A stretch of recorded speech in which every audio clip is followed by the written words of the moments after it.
Hello students, welcome to learn for teacher. তো আজকে যেটা আলোচনা করব সেটা তোমরা দেখতে পাচ্ছ সিটেট জানুয়ারি 2016 সালে যে প্রশ্নগুলো হয়েছিল, পরীক্ষায় এসেছিলো, সেইগুলো কিন্তু ডিটেলসে আলোচনা করব। প্রত্যেকটা প্রশ্ন ভেরি ইম্পর্টেন্ট। তো তোমরা কিন্তু প্রথম থেকে ক্লাসটা করো। আজকে তোমাদেরকে এই কোশ্চেনটার উপরই মক টেস্ট নিয়েছিলাম। প্রত্যেকটা প্রশ্ন আমি ডিটেলসে বলে দেবো এবং এই প্রশ্নগুলো থেকে কীরকম প্রশ্ন তোমাদের পরীক্ষা আসতে পারে সেগুলো আমি কিন্তু বিস্তারিত বলে দেবো। তো প্রত্যেকে গুড আফটারনুন। ওকে, তো প্রত্যেকে লাইক করে দাও আর অবশ্যই প্রথম থেকে শেষ পর্যন্ত ধৈর্য সহকারে ক্লাসগুলো করো। আর সময় তোমাদের আরও পেয়েছো হাতে, তো এই 20 দিন সময় পাচ্ছ। এই 20 দিন সময় তোমরা ভালো করে ফোকাস করো, যেগুলোতে দুর্বলতা রয়েছে সেগুলো ফোকাস করো, দেখবে সমস্ত জায়গাগুলো তোমাদের কভার হয়ে যাবে। ঠিক আছে, চলো প্রত্যেকে মন দিয়ে ক্লাস করো আর প্রত্যেকে আনসার করবে আমার সঙ্গেই। ঠিক আছে, চলো। ওকে, দেখতে পাচ্ছ প্রত্যেকে কোশ্চেন দেখতে পাচ্ছ? তাহলে আজকে আমাদের কোশ্চেন থাকছে সিটেট ফেব্রুয়ারি 2016 পেপার 2 ল্যাঙ্গুয়েজ 1। তোমরা প্রত্যেকে জানো যে প্রত্যেকটা পেপারে কিন্তু ল্যাঙ্গুয়েজ 1 এবং ল্যাঙ্গুয়েজ 2 থাকে। আমরা সবগুলোই কিন্তু পড়বো যাতে প্রত্যেকটা জিনিস আমরা কমন পেয়ে যাই। তাহলে ফার্স্ট কোশ্চেন দেখো কী বলা হয়েছে। ফার্স্ট কোশ্চেন বলা হয়েছে which one of the following is not true about the status of English language across the world. অর্থাৎ ইংরেজি সম্পর্কে সারা পৃথিবীর পরিপ্রেক্ষিতে, মানে সারা বিশ্বে ইংরেজি সম্পর্কে কোনটি সঠিক নয়। প্রশ্নটা বুঝতে পেরেছ? অপশান এ বলছে ইংলিশ অ্যাজ এ ফরেন ল্যাঙ্গুয়েজ, একদম কারেক্ট। দেখো আমাদের ইন্ডিয়াতে আমরা ইংরেজিকে কিন্তু সেকেন্ড ল্যাঙ্গুয়েজ হিসেবে ব্যবহার করি, একদম কারেক্ট। কিন্তু চায়নাতে তারা কিন্তু ইংরেজিকে ফরেন ল্যাঙ্গুয়েজ হিসেবে ব্যবহার করে, এটাও correct. Option number 3 English as a heritage language. আর option number 4 English as a native language. English অবশ্যই নেটিভ ল্যাঙ্গুয়েজ, মানে ইংরেজি মাতৃভাষা কাদের? যেমন আমাদের ভারতবর্ষে যদি নাগাল্যান্ডে চলে যাও, সেখানকার তাদের মাতৃভাষা হচ্ছে ইংরেজি। আমাদের ভারতবর্ষে নাগাল্যান্ড রয়েছে, সেই নাগাল্যান্ডে তাদের মাতৃভাষা ইংরেজি। আবার তুমি যদি ইংল্যান্ডে চলে যাও, ইংল্যান্ডে দেখবে যে তাদের মাতৃভাষা ইংরেজি। ঠিক তেমনি এখানে যে অপশান নাম্বার 3 রয়েছে English is a heritage language, এটা কিন্তু ভুল। ইংরেজি কিন্তু হেরিটেজ ল্যাঙ্গুয়েজের মধ্যে পড়ে না। অপশান নাম্বার 3 হচ্ছে এটা কারেক্ট আনসার। ক্লিয়ার? দেখো নোট আকারে আমি অনেক ইনফরমেশন দিয়েছি, একটু পড়ে নাও।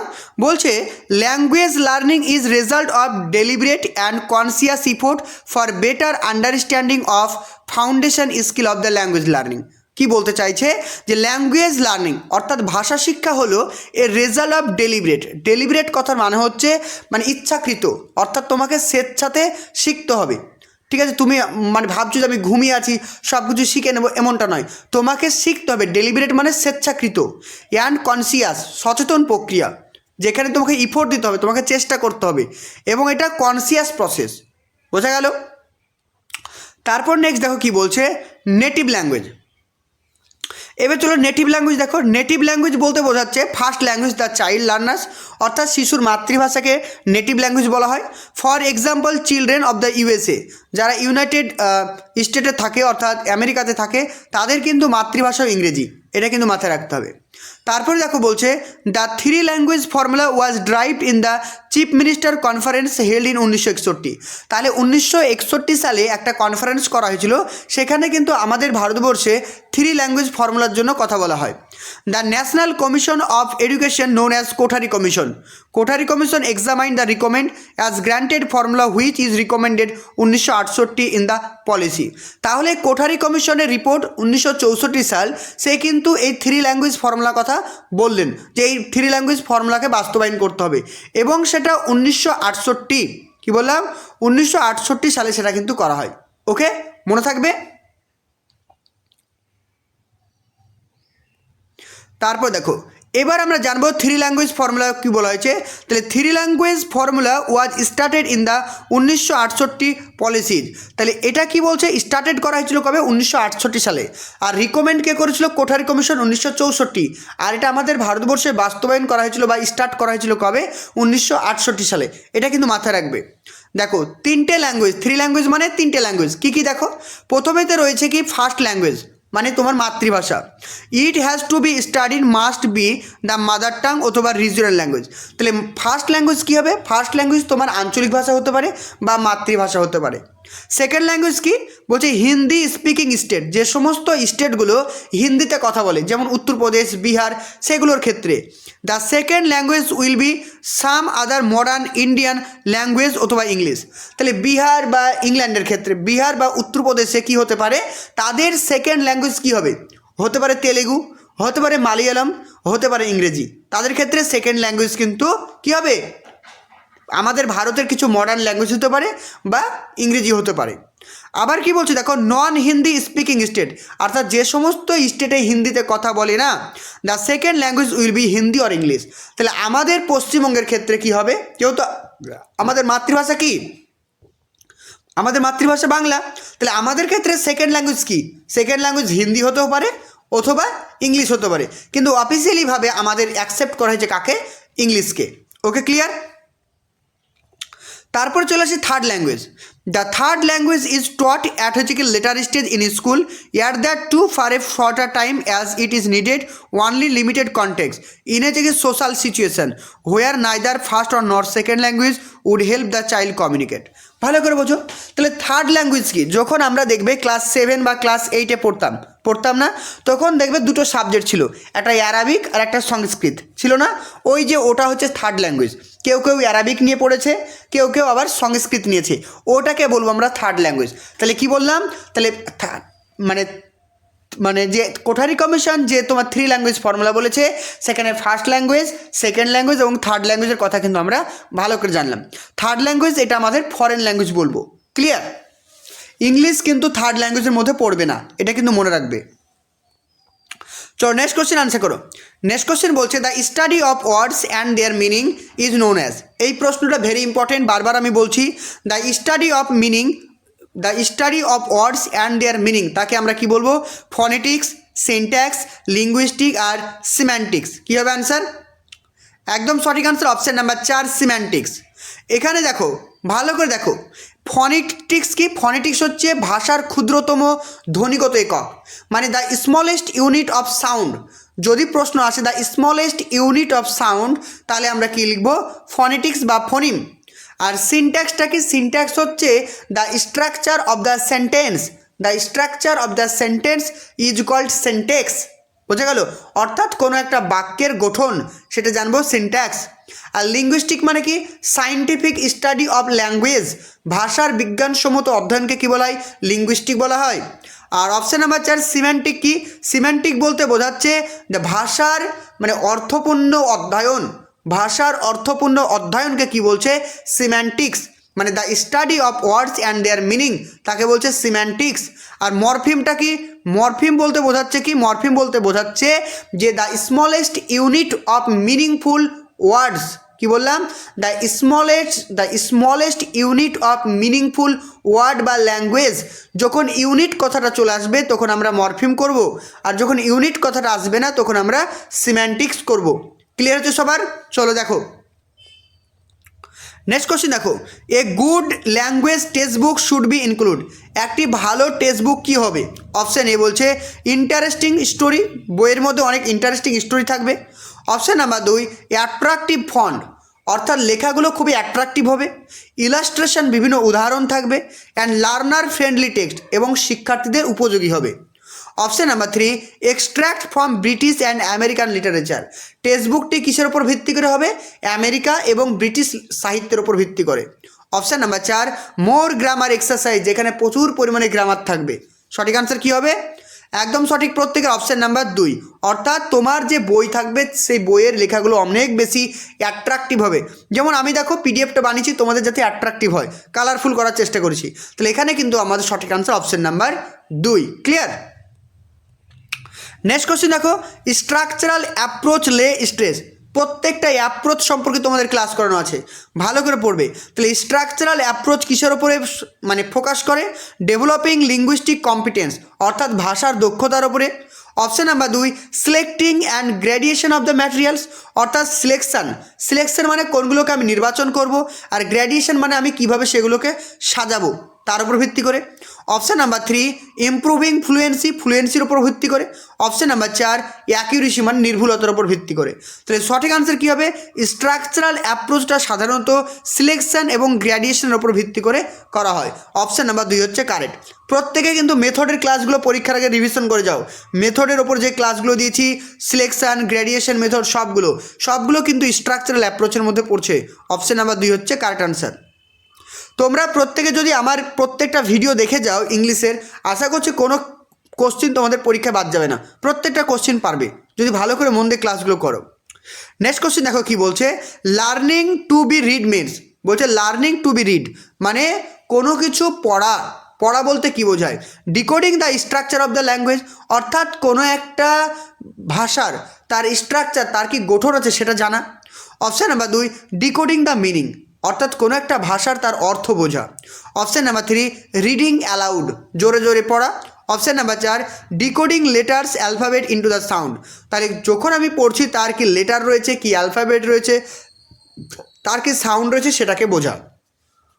তাহলে একটি পড়া বলতে কি বোঝায়, রিডিং বলতে কি বোঝায়? যে জিনিসটা আমি পড়ছি তার অর্থ বোঝা বা তার অর্থটাকে বোধগম্য করা বা আত্মস্থ করা, সেটাকে কি বলছে? ডিকোডিং দ্য মিনিং, অর্থাৎ যে জিনিসটা আমি পড়ছি সেটাতে কি বলতে চাইছে, তার মানে কি সেটাকে বোঝা। অপশান নাম্বার 2 হচ্ছে কারেক্ট আনসার। নেক্সট কোশ্চেন দেখো, the national curriculum framework 2005 advocate that a language learner is a, কী বলছে দেখো, the national curriculum framework NCF পাস 2005 মতে ল্যাঙ্গুয়েজ লার্নার্স সম্পর্কে কি বলা হয়েছে? তারা কী হবে? ভাষার রিসিভার, তারা ভাষাকে সবসময় গ্রহণ করবে। Option number 2 producer of the language, তারা ভাষাকে আবিষ্কার করবে, প্রডিউস করবে, তৈরি করবে। Option 3 user of grammatical rules, তারা কী করবে? গ্রামাটিক্যাল যে রুলসগুলো রয়েছে সেগুলো ব্যবহার করবে। Option number 4 constructor of the knowledge and language, তারা ভাষা এবং তার যে জ্ঞান সেটাকে তারা নির্মাণ করবে। কী হবে অ্যান্সার? একদম সঠিক, অপশান নাম্বার ডি, তারা কনস্ট্রাক্টর। আমি বারবার বলেছিলাম নির্মিতিবাদ পড়ানোর সময়, নির্মিতিবাদে বলা হয়েছে যে শিশুরা হচ্ছে সক্রিয় নির্মাণকারী, অর্থাৎ তারা কনস্ট্রাক্টর, অর্থাৎ তারা যে কোনো জিনিস সম্পর্কে, সারা বিশ্ব সম্পর্কে, সারা পৃথিবীর সম্পর্কে সমস্ত কিছু তারা কি করে? আবিষ্কার করে। তাই অপশান নাম্বার 4 হচ্ছে সঠিক আনসার, তারা হবে সক্রিয় কনস্ট্রাক্টর। অপশান নাম্বার 4 হচ্ছে কারেক্ট আনসার। নেক্সট কোশ্চেন দেখো, কনস্ট্রাকটিভ বলছে কি? Contrastive pairing is use for teaching learning of pronunciation, reading, writing এবং স্পিকিং। তাহলে কন্ট্রাস্টিভ বলতে কি বোঝায়? কন্ট্রাস্টিভ মানে কি? বিপরীত, ঠিক আছে? তো ধরো দুটো শব্দ আছে, যে শব্দগুলোর মধ্যে আমরা কি করতে পারবো? দুটো বিপরীত শব্দ আছে, দুটো আলাদা শব্দ আছে, কিন্তু সে আলাদা শব্দগুলোকে যখন আমরা আইডেন্টিফাই করতে পারবো না, সেটাকে বলছে কন্ট্রাস্টিভ রিডিং। যেমন দেখো, আমি একটা কথা বলি, লিড, ভালো করে দেখো, আমি আরেকটা শব্দ বলি সব থেকে ভালো হবে। যেমন ধরো আমি বললাম কি পিন, একটা শব্দ বললাম PIN, পিন, আর একটা শব্দ বললাম PINE, পিন। দেখো এখানে পিন আর এই পিনের যে উচ্চারণ সেখানে কি আমি আলাদা করতে পারছি? দুটো কিন্তু আলাদা শব্দ, দেখো আলাদা শব্দ, কিন্তু একে আমি উচ্চারণগতভাবে একে আমি পৃথক করতে পারছি না, অর্থাৎ বিপরীত। এগুলোকে কি বলছে? কন্ট্রাস্টিভ পেয়ারিং। তো এখানে আমাদের সঠিক আনসার কী হবে? Option number A, pronunciation. অর্থাৎ যখন আমরা উচ্চারণের মাধ্যমে কোনো বিপরীত মানে আলাদা শব্দকে আমরা সিমিলার হয়ে যাবে বা সেটাকে আইডেন্টিফাই করতে পারবো না, সেটাকে বলছে কি? প্রোনাউন্সিয়েশন। অপশান নাম্বার এ হচ্ছে কারেক্ট আনসার। ক্লিয়ার? তাকে বলছে কন্ট্রাস্টিভ পেয়ারিং। তাহলে কন্ট্রাস্টিভ পেয়ারিং কার মধ্যে দেখতে পাবো আমরা? মানে কিসের মধ্যে দেখতে পাবো? সেটা হচ্ছে কি? প্রোনাউন্সিয়েশনের মধ্যে দেখতে পাবো। ক্লিয়ার? অপশান এ হচ্ছে কারেক্ট আনসার। চলো নেক্সট কোশ্চেন আনসার করো। Functional grammar refers to, functional grammar বলতে কী বোঝায়? এই কোশ্চেনগুলো বারবার রিপিট হচ্ছে, বারবার। তাহলে ফাংশনাল গ্রামার বলতে কী বোঝায়? Learning grammar by knowing the technicalities of the language, অর্থাৎ ভাষার যে সমস্ত টেকনিক্যাল রয়েছে বা কৌশলগুলো রয়েছে সেগুলো গ্রামারের মাধ্যমে জানা। Option number 2 learning grammar through the rules of language, তাহলে লার্নিং গ্রামার আমরা ভাষার যে গ্রামার রয়েছে সেটা শিখবো কিসের মাধ্যমে? ভাষার নিয়ম কানুনের মধ্যে দিয়ে। Option number 3 learning grammar in isolation, আমরা ভাষার যে ব্যাকরণ সেটা পৃথকভাবে শিখবো। Option number 4 learning grammar in given context. আমরা কি করব, গ্রামার শিখব, ভাষার যে ব্যাকরণ সেটা শিখব কিসের মাধ্যমে, কনটেক্সটের মাধ্যমে বা বিষয়বস্তুর মাধ্যমে। তাহলে সঠিক আনসার কি, আমি বারবার একটা কথা বলি যে শিক্ষার্থীদেরকে গ্রামার শিক্ষা দিতে হবে কনটেক্সটের মাধ্যমে। ঠিক আছে, অপশন নাম্বার 4 হবে correct answer. Next question answer করো, role play is an activity of the promoting. তাহলে রোল প্লে কোনটাকে অ্যাক্টিভিটি, রোল প্লে যে অ্যাক্টিভিটি রয়েছে সেটা কোনটিকে প্রমোট করে শিক্ষার্থীদের মধ্যে, অ্যাসেসমেন্ট, লিসেনিং, রাইটিং আর স্পিকিং অ্যান্ড লিসেনিং। সঠিক আনসার কী হবে, স্পিকিং এবং লিসেনিং। তাহলে স্পিকিং এবং লিসেনিংটাকে কী করবে, রোল প্লের মাধ্যমে কিন্তু তার মধ্যে বাড়িয়ে তুলবে। ঠিক আছে, অপশন নাম্বার 4 স্পিকিং এবং লিসেনিং, অপশন 4। নেক্সট কোশ্চেন দেখো, brain storming technique is use for. তাহলে ব্রেন স্টর্মিং মানে কি, হঠাৎ করে কোনো কিছুকে ভাবা, সেটাকে বলছে ব্রেন স্টর্মিং। তাহলে কী বলছে, ওভারকাম দ্য হচ্ছে কি প্রবলেম অফ স্পেলিং, যে তোমার বানান ভুলের সমস্যা আছে সেই বানান ভুলের সমস্যাকে দূর করা। Option number 2 helping student in forming new sentence. তুমি শিক্ষার্থীদেরকে সাহায্য করছো নতুন কোনো সেন্টেন্স তৈরি করার জন্য। Option number 3 improving student spontaneous sensitivity. অর্থাৎ কি, যে ইমপ্রুভ স্টুডেন্ট স্পন্টেনিয়াস, শিক্ষার্থীদের মধ্যে স্বতঃস্ফূর্ত যে সেন্সিটিভিটিগুলো রয়েছে সেগুলোকে জাগিয়ে তোলা। Option number 4 developing learners vocabulary, শিক্ষার্থীদের মধ্যে ভোকাবুলারি বাড়িয়ে তোলা। সঠিক আনসার কী হবে, অপশান নাম্বার 3, অর্থাৎ শিক্ষার্থীদের মধ্যে স্বতঃস্ফূর্তভাবে তাদের যে সেন্সিটিভিটিগুলো রয়েছে সেগুলোকে বাড়িয়ে তোলা বা ইমপ্রুভ করা। অপশান নাম্বার 3 হচ্ছে কারেক্ট আনসার। ঠিক আছে, অপশন 3। ধরো তুমি ক্লাসরুমে বসে আছো, হঠাৎ স্যার প্রবেশ করলো, স্যার প্রবেশ করে বললো যে তোমরা জীবনে কি হতে চাও লেখো, 5 মিনিট সময় দিলাম। হঠাৎ তোমরা লিখতে শুরু করলে, এটা কি বলছে কি, তোমার মধ্যে যে স্বতঃস্ফূর্ততা রয়েছে সেটাকে বহিঃপ্রকাশ করা। অপশন নাম্বার 3 হচ্ছে কারেক্ট আনসার। চলো নেক্সট কোশ্চেন আনসার করো, বলছে Lata an English language teacher of class 7 divide the class into pairs to read a sequence of picture and then describe it to each other. What is the activity কি পেডাগজিক্যালি known as. তাহলে লতা হচ্ছে class 7-এর একজন ma'am. সে তার ক্লাসে ছাত্রছাত্রীদের বিভিন্ন গ্রুপে ভাগ করেছেন এবং সেখানে তিনি আলোচনা করতে বলেছেন। অর্থাৎ কি বলছে, ক্লাস ইন্টু পেয়ার্স, বিভিন্ন গ্রুপে ভাগ করেছেন, টু রিড মানে পড়তে, সিকোয়েন্স অফ পিকচার বিভিন্ন পিকচারগুলোকে পড়তে বা মেলাতে মানে তাদেরকে কাজ দিয়েছেন। এর মাধ্যমে তিনি কী করতে চাইছেন, teacher facilitate reading. Option number 2 peer interaction. Option number 3 assignment. Option number 4 group work. সঠিক আনসার কী হবে, পিয়ার ইন্টারাকশান। তো পেডাগজিতে কিন্তু গ্রুপ ওয়ার্ক কথাটি অতটা ব্যবহার করা হয় না। অপশান নাম্বার 2 হচ্ছে পিয়ার ইন্টারাকশান। অপশান নাম্বার 2 হচ্ছে correct answer. Next question very very important, বলছে এক্সটেন্সিভ রিডিং বলতে কী বোঝায়। আমরা জানি রিডিং দুই প্রকার, ইন্টেন্সিভ আর এক্সটেন্সিভ। এক্সটেন্সিভ রিডিং বলতে কী বোঝায়, reading to know the meaning of every word, প্রত্যেকটা শব্দের মানে জানা, এটা হচ্ছে ইন্টেন্সিভ রিডিংয়ের কাজ। Option number 2 reading to extrapolate and critique, অর্থাৎ কোনো একটা জিনিসকে পড়ে সেটাকে ক্রিটিসাইজ করা, বিচার বিশ্লেষণ করা, সমালোচনা করা, এটা হচ্ছে ইন্টেন্সিভ রিডিংয়ের কাজ। Option number 3 reading for information, কোনো কিছু তথ্যের জন্য পড়া, এগুলো হচ্ছে ইন্টেন্সিভ রিডিংয়ের জন্য পড়া। Option number 4 reading the text for pleasure, যখন আমরা আনন্দের জন্য পড়বো, মন ভালো করার জন্য পড়বো, তখন আমরা কি বলবো, রিডিং ফর এক্সটেন্সিভ। তাহলে এক্সটেন্সিভ রিডিংটা কি, যখন আমরা আনন্দের জন্য পড়বো বা প্লেজারের জন্য পড়বো সেটাকে বলবো আমরা এক্সটেন্সিভ রিডিং, আর বাকি ক্ষেত্রে সবই আমাদের ইন্টেন্সিভ রিডিং। নেক্সট কোশ্চেন দেখো, বলছে pre reading activity is mean. তাহলে প্রি রিডিং কি, রিডিংয়ের 3টে পর্যায় রয়েছে, একটা প্রি রিডিং, একটা হচ্ছে কি হোয়েল রিডিং, আর একটা হচ্ছে পোস্ট রিডিং। তাহলে প্রি রিডিং কি, রিডিং করার আগের মুহূর্ত। অপশন বলছে connecting the whole class with one another, প্রত্যেকটা শিক্ষার্থীকে একে অপরের সঙ্গে যুক্ত করা। Option number 2 giving information about the writer of the text, ওই যে লেখাটা আমি আজকে পড়াবো, যে মানে গদ্য হোক পদ্য হোক যেটা পড়াবো সেই সম্পর্কে লেখকের সম্পর্কে বর্ণনা দেওয়া। Option number 3 teaching the grammatical item given in the text, অর্থাৎ তোমার টেক্সটের মধ্যে যে গ্রামাটিক্যালগুলো রয়েছে সেগুলোকে বোঝানো। Option number 4 connecting previous knowledge and taking the learners into the text, শিক্ষার্থীর পূর্ব যে জ্ঞান রয়েছে বা পূর্ব অভিজ্ঞতাকে তার নতুন জ্ঞানের সঙ্গে একটা কানেক্টিং করা। কী হবে অ্যান্সার, একদম সঠিক। তাহলে সঠিক আনসার হবে অপশান নাম্বার 4। অর্থাৎ প্রি রিডিং বলতে বোঝাচ্ছে কোনো কিছু পড়ার আগের মুহূর্তে যেগুলো আমরা করি সেটাকে বলছে প্রি রিডিং, অর্থাৎ পড়ার আগে আমি কি করব, শিক্ষার্থীর পূর্ব অভিজ্ঞতাকে বর্তমান পড়ার সঙ্গে কানেক্ট করব। Option number 4। নেক্সট কোশ্চেন বলা হয়েছে while teaching a prose text which of the following activity a teacher must undertake, যখন কোনো একজন শিক্ষক শিক্ষার্থীদের কী করে একটা গদ্য পড়াবেন তখন তিনি কোনটি ফলো করবেন? Option A creating a subtext, option number 2 consulting a dictionary, option number 3 paraphrasing the text, option number 4 transcription. সঠিক আনসার কী হবে? প্রত্যেক আনসার করো। সঠিক আনসার অপশন নাম্বার 3 প্যারাফ্রেজিং। তাহলে প্যারাফ্রেজিংটা কি? প্যারাফ্রেজিং মানে হচ্ছে কোনো একটা জিনিস পড়ে সেটার কি অর্থ সেটা কিন্তু অন্য ভাষায় রূপান্তর করা, অর্থাৎ শব্দান্তর করা, সেটাকে বলছে প্যারাফ্রেজিং করা। তাহলে কি বলছে? হোয়েল রিডিং, যখন শিক্ষক মস্তে পড়াবেন তখন কোনো একটা যখন প্রোজ পড়াচ্ছেন তখন সেই প্রোজটার মানে কি, সেটা অর্থ কি, অন্য কোনো ল্যাঙ্গুয়েজে সেটাকে বোঝানো, সেটাকে বলছে প্যারাফ্রেজিং। অপশন নাম্বার 3 হচ্ছে কারেক্ট আনসার। নেক্সট কোশ্চেন বলছে which one of the following is not a language component, নিচের কোনটি ভাষা শিক্ষার উপাদান নয়?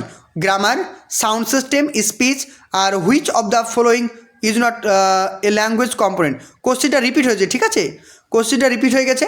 তাহলে এখানে আমাদের সঠিক আনসার কি? Option number 4 ম্যানস্ক্রিপ্ট। ঠিক আছে, ম্যানস্ক্রিপ্ট, ম্যানস্ক্রিপ্ট মানে পাণ্ডুলিপি। পাণ্ডুলিপি কিন্তু ভাষার মানে কম্পোনেন্ট বা নীতি মানে উপাদানের মধ্যে পড়ে না। তাহলে ভাষার উপাদান কোনগুলো? গ্রামার, স্পিচ এবং সাউন্ড। ম্যানস্ক্রিপ্ট কিন্তু পড়ে না। অপশন নাম্বার 4 হচ্ছে correct answer. Next question, the word illuminated means, illuminate মানে কি? আলোকিত করা। তাহলে আলোকিত করার ওয়ার্ডের মানে সিনোনিম কি হবে? বলছে ডেকোরেট করা, ডেকোরেট মানে সাজসজ্জ মানে কোনো কিছু সাজানো, টস আপ মানে উপর দিকে কোনো কিছু ফেলা, ক্লেম মানে শান্ত। Option number 4 light up, light up মানে একদম ঝলমল করা। অপশন নাম্বার 4 ইলুমিনেট মানে কি? ইলুমিনেট মানে হচ্ছে কি ঝলমল করা, আর লাইট আপ মানে ঝলমল করা। অপশন নাম্বার 4 হচ্ছে correct answer. Next question, the night was perfectly calm, the word perfectly কি? Verb, adverb, adjective, noun. সঠিক আনসার কী হবে? একদম সঠিক, option number 3 adverb. Next question, the antonym of the narrow, এই ন্যারো শব্দের অ্যান্টোনিম কী হবে? ডিপ, স্টিপ, ওয়াইড আর ব্রড। সঠিক আনসার কী হবে? ব্রড। তাহলে ন্যারো মানে কি? সংকীর্ণ, আর ব্রড মানে কি? একটা বিরাট বিস্তৃত। Option number 4। নেক্সট কোশ্চেন দেখো, বলছে a day of sunshine was followed by night when the voice in the above sentence is change, যখন এই শব্দটিকে বা এই সেন্টেন্সটিকে আমরা ভয়েস চেঞ্জ করবো তখন কী পাবো? তাহলে কী পাবো? এ নাইট, এ নাইট আগে লিখতে হবে, এ নাইট প্রত্যেকটিতে রয়েছে। তারপর ওয়াজ ফলোড আছে মানে পাস্ট টেন্সে, মানে ফলোড লিখতে হবে। A night followed, a night is আছে মানে এটা কেটে গেল। তারপর a night followed, a night follows রয়েছে, এটা প্রেজেন্ট টেন্সে আছে, কেটে গেল। এ নাইট ফলোড, তারপর কি বলছে? যেটা সাবজেক্ট থাকবে সেটা অবজেক্ট।